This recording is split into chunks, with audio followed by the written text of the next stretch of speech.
Well, hello and good morning and welcome to another Simply Tax Talks. I'm Damien Martin and I'm excited as always to be back. We took a little break there to kind of get through the tax filing deadline. Last time we all spoke and got together, it was a couple weeks heading into the deadline, and we got some good tips from Patricia and Bob, my colleagues on the private client side, around some of those things to think about. And I would encourage you to go back and look at that one, that segment as well. Obviously, we were talking a little bit about what we needed to do for April 18th, that deadline. But they had some really great things to say and share about really what you should be focused on, particularly from the individual side, whether it be tax and even on the investment and financial planning side for the rest of 2022. So if you missed that one, go back and check it out. We have the archive on our YouTube channel here. But today we're back talking about kind of really almost where we got started with this, which is talking about what's going on in Washington and what you need to know about it. And I am really excited to have Yelena back with us. She was out on maternity leave, but back with a new addition to her family as well. So Yelena, thank you for being here and welcome back. Yeah, it's good to be back. All right, so let's jump in and let's get into our top tax topics for today.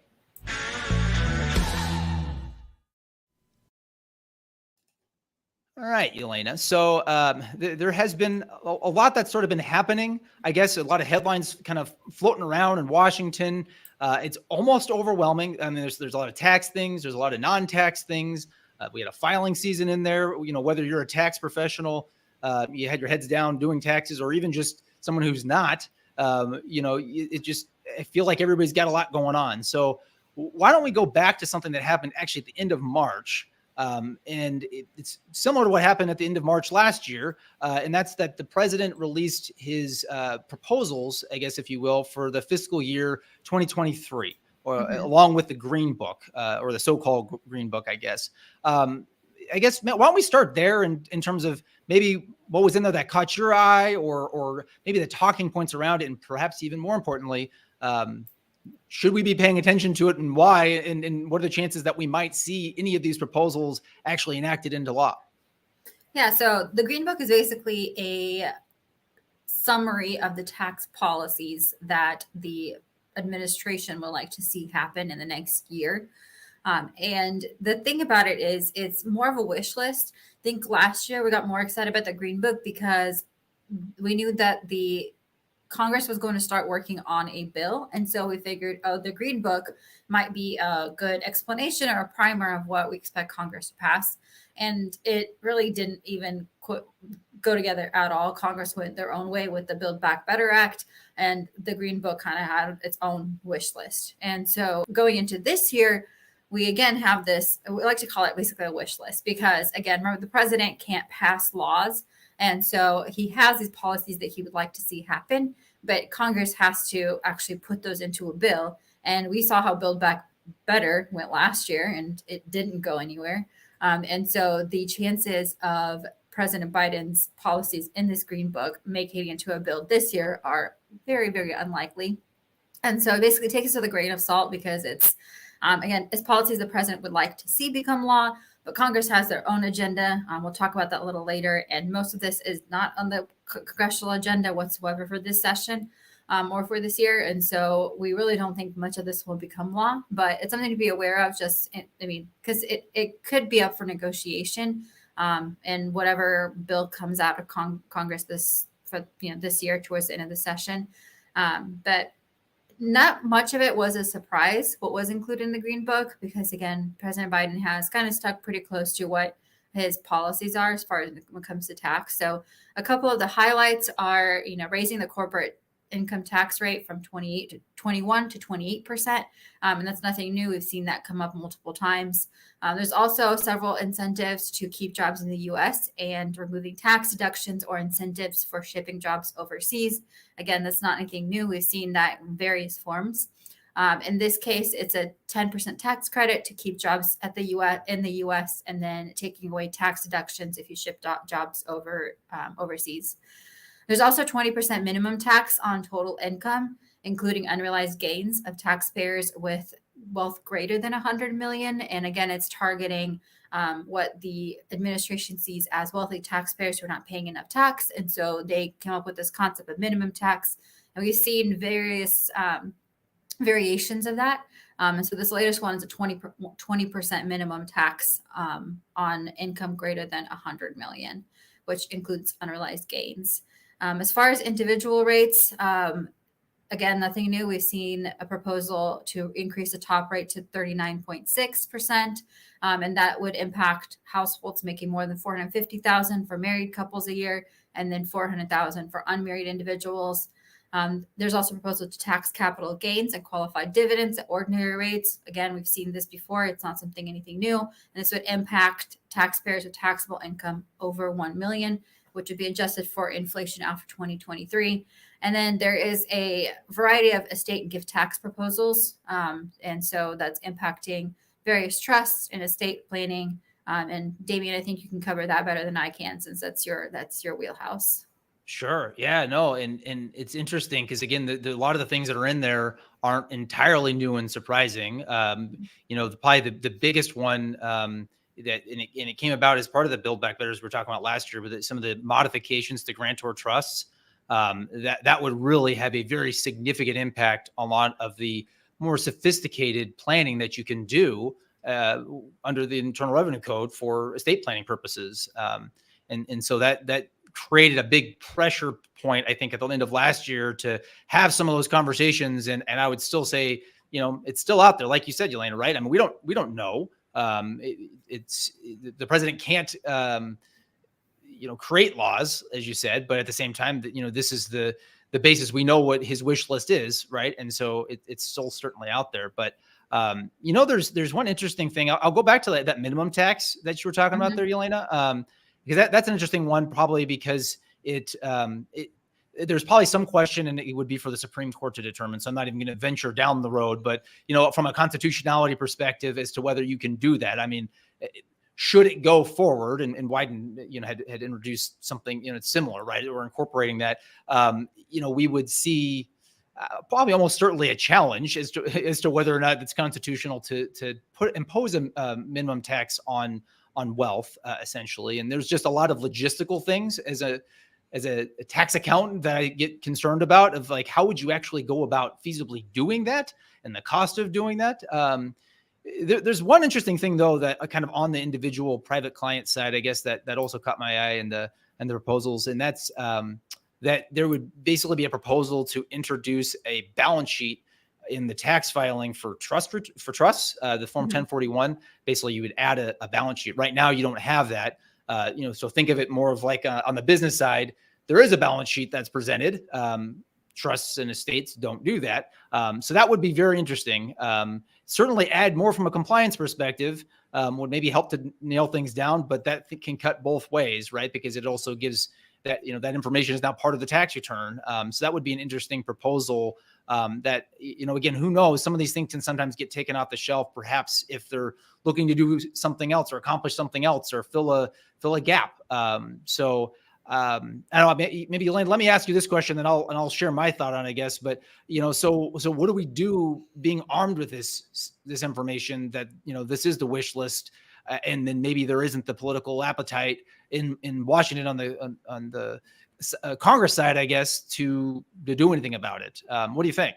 Well, I think, as we always say, is, stay in touch with your tax advisors, and just be aware of these policies. And if there's any tax planning you can do ahead of time, regardless of whether this becomes law or not.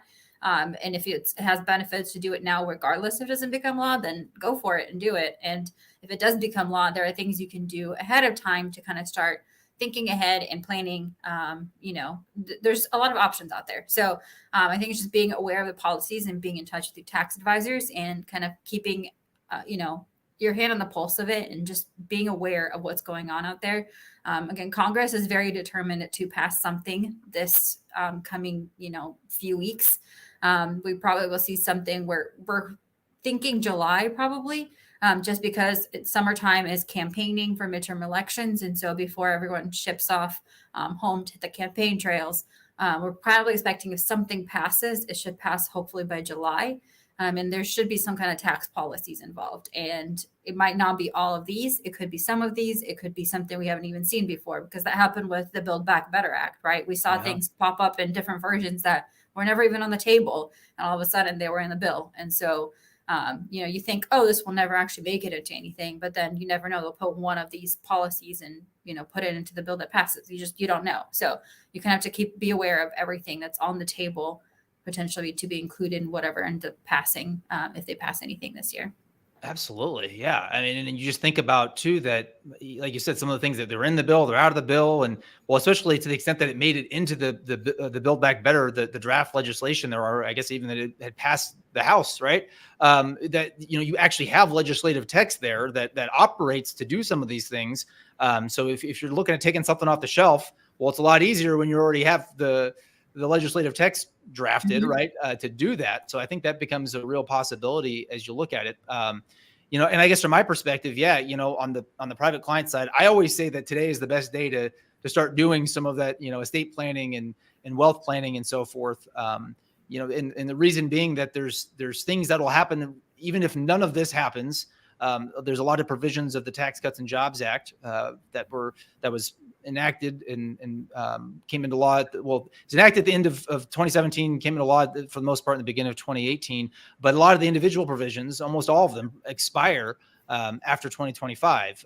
So things like the lifetime exemption, that's currently about 12 million. It would be about 6 million per person that you can give away at your during your lifetime or at your death. So that changes the math in a lot of real ways. And so planning for that becomes very important, I think. And whenever you're doing planning, having more time to do the planning is always the better. And I think to your point there, Yelena, right, that, now is the time to start to think about these things. If we talk about the crystal ball, your crystal ball shows that we think we're going to see some of these changes, or maybe if you'd be no worse off to make some of these planning for some of these changes. And if they don't, then that's fine too. It makes sense to start thinking about those and modeling those. And like you said, working with your team of advisors to figure that out. And actually one area I'll mention, and actually we put a link here in the chat around the recent episode of the podcast we had on a wealth strategist. What is a wealth strategist? What are wealth strategies?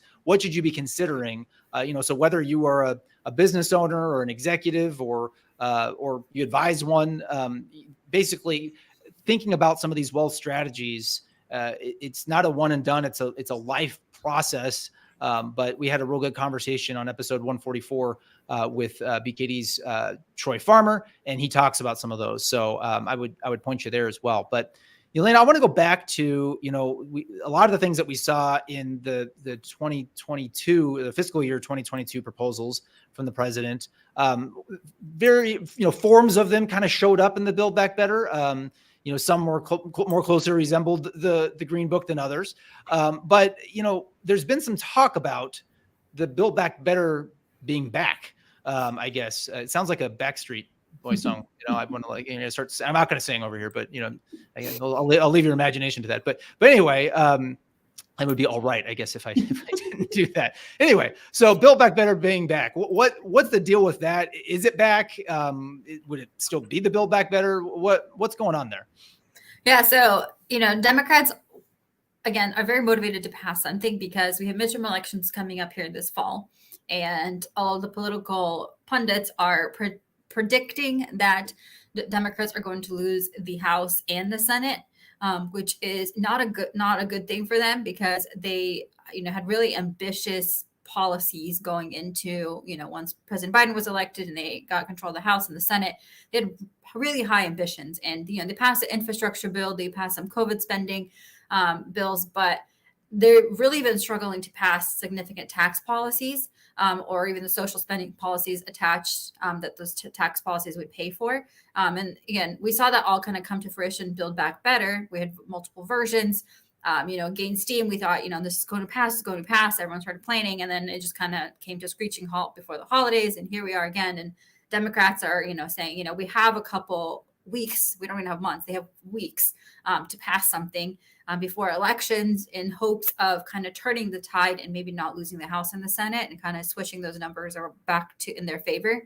The only problem is, they have a 50-50 tie, remember, in the Senate. So that means they need every Democratic senator to vote yes on a bill.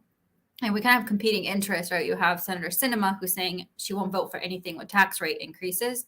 And you have Senator Manchin, who has his own laundry list of preferences that he's been very firm in standing behind, that he will not waver from. And so, Democrats are saying, okay, well, you have these two senators that are pretty much being the holdouts for the most part. And you also have, other people to please, but those are the two big ones that we've been watching, if you remember from last year.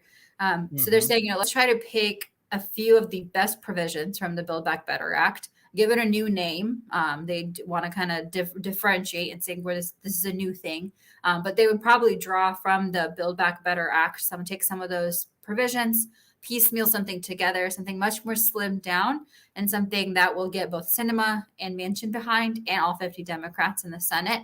And also something that's very voter friendly, because again, they're going into midterm season, they're going into elections, and they need something that voters will stand behind and vote for. And so some things that are on that list are lowered prescription drug prices, energy related tax provisions. And they keep listing corporate individual tax rate increases to reduce the deficit, because it's something that Manchin has been really insistent upon. But again, Sinema says she doesn't want to see those. And so those are kind of iffy, see who they'll want to please. But those are kind of the talking behind the scenes is, let's bring something back under a new name, very pared down, something that everyone will get behind in the Senate from the Democratic side, and then also something that'll get voters in. But again, it's kind of, touch and go about how that's actually going through, because again, they've tried to do the Build Back Better Act multiple times. I think, was it 3 or 4 times in different versions, and it didn't go anywhere. So I don't think anyone's very optimistic that this is going to happen, even among the Democrats.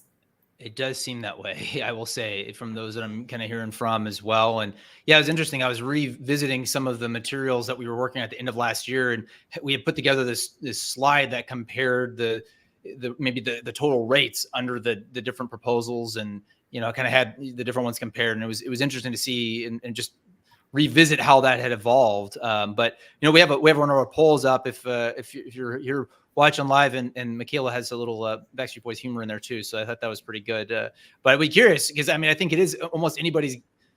Anybody can weigh in on what they think. Maybe there isn't enough time, but you mentioned that time frame. Into July, then it's an election year. We don't typically see tax legislation in an election year.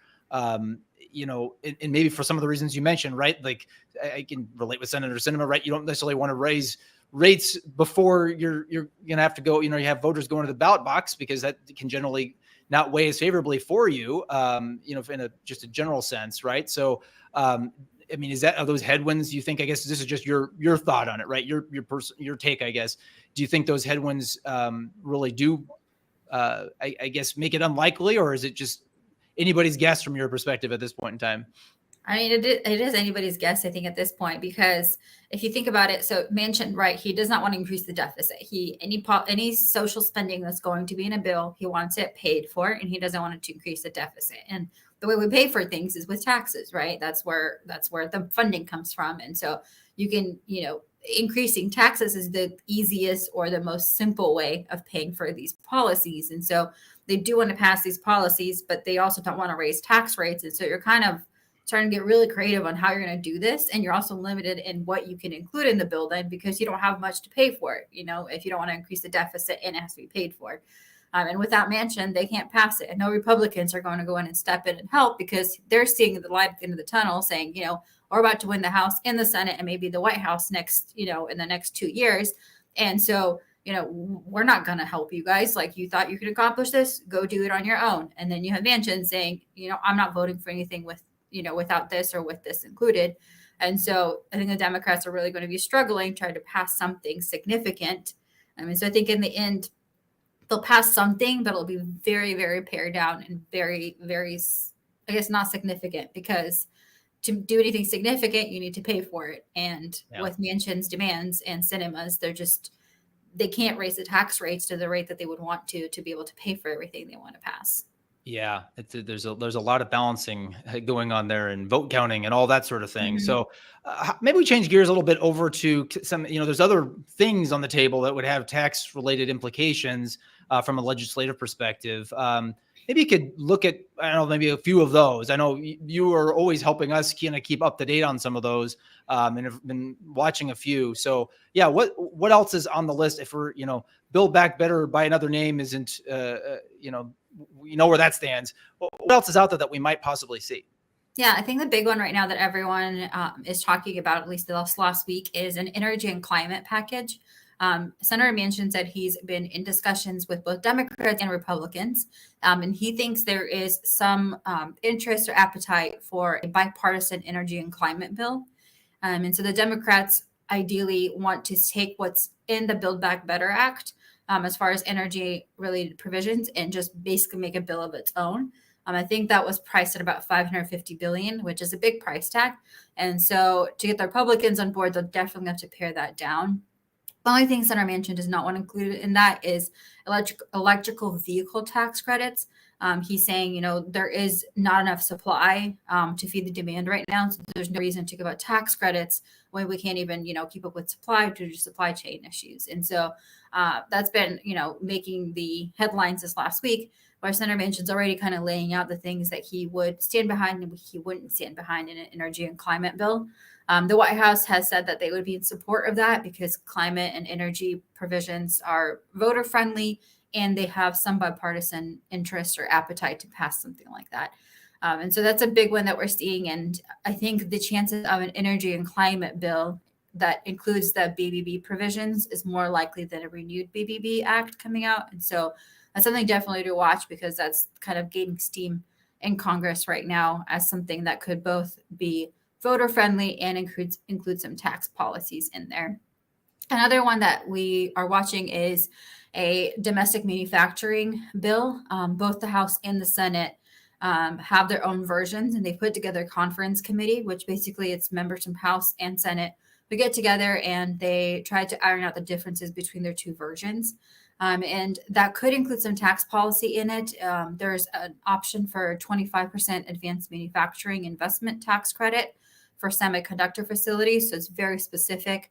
Or there's been a lot of political pressure, both from the political side and from lobbying, to have the full research and development expensing kind of brought back. And so that, although there's pressure to pass that, that's more likely to remain on the negotiating table for a new version of Build Back Better than make it into this bill. But if they're going to put it into anything, they could put it into this because this has higher chances of passing than Build Back Better Act at this point. There's also another Safe Banking Act. That's the official name.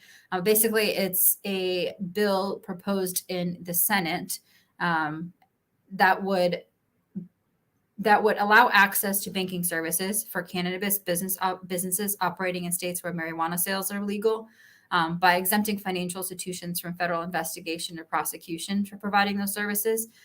That's been something that both Democrats and Republicans have brought up multiple times in the past few congressional sessions. And so that's another thing we might see included in there. Another thing to keep an eye on is we have a gas bill that's also been in the news. Gas prices keep going up. They'll drop, they'll keep going back up. And, when you have voters going to the ballot box, gas prices, just like tax rate increases, no one's a fan of. And so that would be an easy win for the Democrats, so they could lower those prices for gas right before the elections. They're hoping that would work favorably for them. So there's a few different variations of how they could do that. None of them so far are getting the support of all Democrats. So, it's going to be a difficult push for them. The only way I think they could get behind it is if they can, kind of compromise just for the sake of elections. So a gas bill is another one that could come up. And then a big one, Damien, I know it's more, again, in your wheelhouse, is the retirement bill. We're calling it Secure 2.0, but it passed the House in March. And so now it is with the Senate. And we've seen senators saying that, they might mark it up in committee in May. They may not. I think the reason they're being so iffy is because they don't want to commit to anything without knowing that there's going to be a bigger tax bill that they can just put this into. Because again, most bills are just a combination of different bills put into one larger one. And so I think the Senate's kind of pushing the can down the road as long as possible, because they're hoping there'll be a bigger tax bill that they could just squeeze this into, and without having to worry to pass multiple bills with tax policies. But even the Senate did say they want to pass it this year. They're just not committing to a time frame or when it's even going to markup in committee. So that was an interesting development this last week, where I think everyone's kind of hedging their bets to see what happens next before they commit to even passing this bill, which also had bipartisan support. Yeah, I mean, it's pretty overwhelming. I mean, just the vote, I think it was 414 to 5 maybe on the passing in the House. I mean, it definitely has bipartisan support, and you have, to your point, even secure, I guess if you want to call it 1.0, the Secure Act from a few years ago. I mean, that was done as part of the appropriations bill, I believe, that year. And yeah, I mean, it's generally, some favorable things, I think, from a planning perspective, and kind of opening up a few more options. And it would, over a period of time, this is probably the biggest one, delay the start date for required minimum distributions. The Secure Act, I guess if you go back to, again, you want to call that 1.0, that pushed out to 72. This would kind of ratchet us up over, I think it would take us out to 2033 before we get there. But we'd be able, the RMD date, the required minimum distribution date, would go up to 75 at that point in time. That's probably the big headliner. So I think generally favorable, because it gives some flexibility for taxpayers in terms of planning and whatnot, particularly for the tax planning that's associated with it. So yeah, that'll be an interesting one to watch. But interesting how you point that out. That right, they're sort of looking for the vehicle. It seems like they've got the support, but then where do you put it, right? Yeah. So yeah. Well, why don't we do this? I'm going to get your top takeaway for today, because we covered a lot of ground. There's honestly, I wanted to touch on some of the court cases that we've seen, because we've seen a couple of those. But I guess as with any good series or whatnot, you got to save something for next time. So maybe we'll save our cases for next time, and let's get our top takeaways for this week.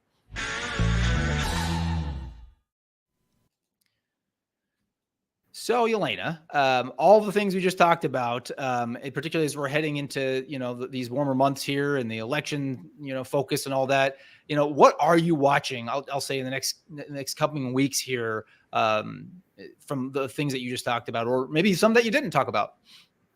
Yeah. So I think what to watch is there's a lot of moving pieces. There's a lot of items on the table for consideration, but realistically, Democrats can probably pass one thing in the time that they have.